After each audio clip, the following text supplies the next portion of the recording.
गचकी हमें हमेशा चालो को गद्दे कभी पाते नहीं, गचकी हमें हमेशा चालो को गद्दे कभी पाते नहीं, कुत्ते भले ही भौंकते हैं कभी बीच में आते नहीं, कभी बीच में आते नहीं।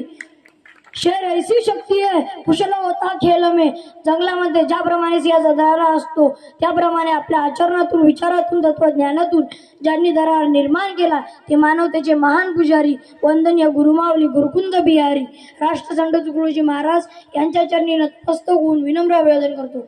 आदरणीय व्यासपीठ, वंदनीय गुरुजन वर्ग, आपणा सर्वांचं मी मनापासून स्वागत करतो। महाराजांनी उस काल में बताया है, आज जमान्यावरती कोणती वेळ आली आहे, आपण काय करीत आहोत यासाठी गुरुदेव सेवा मंडळाचा विचार प्रेरणा देणार आहे आणि तो विचार निर्माण करणाऱ्या आणि विचाराने चालणाऱ्या तरुणांची आज गरज आहे। यासाठी महत्त्वाचं काम करणारा घटक समाजामध्ये आहे, तिचं नाव आई आहे। 1 good mother better than 1000 school teacher. दुर्दैवाने असं आहे की एक आई जी आहे ती सुसंस्कारित आहे, त्या सुसंस्काराच्या खजिन्यातून राष्ट्रासाठी पुत्राला चांगलं घडवू शकते याचा विसर तिला पडलेला आहे। परंतु आज देशातील वृत्तपत्र सर्वे करतात, त्या सर्वेवरून लक्षात येते की आठवड्याचे 7 दिवस त्याच्यातले 3 दिवस केस सेट करण्यासाठी कटिंगच्या दुकानात गमावत असतो। काही जणांना खालचं 2 एकर नांगरलं, वरचं 2 एकर तसंच ठेवलं।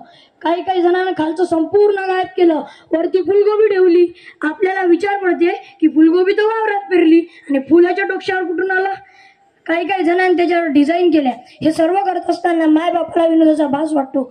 लोक म्हणतात महाराजांच्या विचारांची काय गरज आहे, महाराजांच्या विचारांची काय गरज आहे। शौकी ग्रामगीता उघडा, अध्याय 2, त्याचं नाव आहे धर्मान अध्ययन।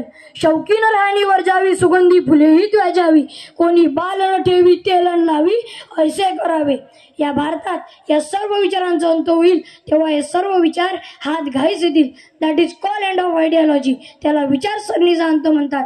आणि या विचारसरणीचा अंत झाल्यावर जगामध्ये एकच संत शिल्लक राहील, ते म्हणजे वंदनीय राष्ट्रसंत तुकडोजी महाराज।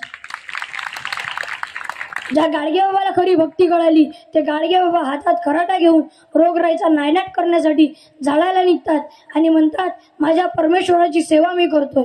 मग सत्यपाल महाराज सारख्या एखाद्या माणसाला प्रार्थना करते तेव्हा माझ्या समाजातले प्रबोधन करून, समाजातले अवगुण बाहेर काढून समाजाला चांगली दिशा देणे ही त्यांना खरी प्रार्थना वाटायला लागते। मग महाराज म्हणतात की देव कोण आहे? देव म्हणजे कर्तव्यशूर, न्याय नीतीचे माहेर, क्रांतिकार्याचे दिव्य निर्झर अग्रेसर जगामादी। मग महाराज म्हणतात की धर्म कोणते आहे? धर्मात नाही हिंदू मुसलमान, धर्मात नाही पारशी ख्रिश्चन, धर्मात नाही बौद्ध जैन। देशभाषेचे बुरखे घातले, हवा पाण्याचे रिवाज बदलले, त्या बजरंगाचा धर्म म्हणू लागले, त्या बजरंगाचे धर्म म्हणू लागले।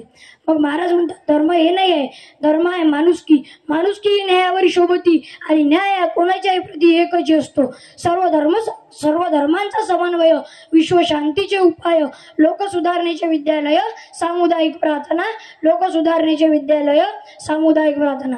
हजारो शेकडो साधू ज्या ठिकाणी उपस्थित होते त्या ठिकाणी महाराजांनी सांगितले ये संत मानतो जाग उठो, क्यों सोए आसन माई, ये सोने का समय नाही भाई। ही झोपण्याची वेळ नाही, स्वतःचं कर्तृत्व जागा करण्याची वेळ आहे आणि स्वतःचं कर्तृत्व जागा करून त्या महात्म्याचे विचार आपल्या अंतःकरणात आणावे एवढाच आशावाद व्यक्त करतो व थांबतो। जय जय गुरु।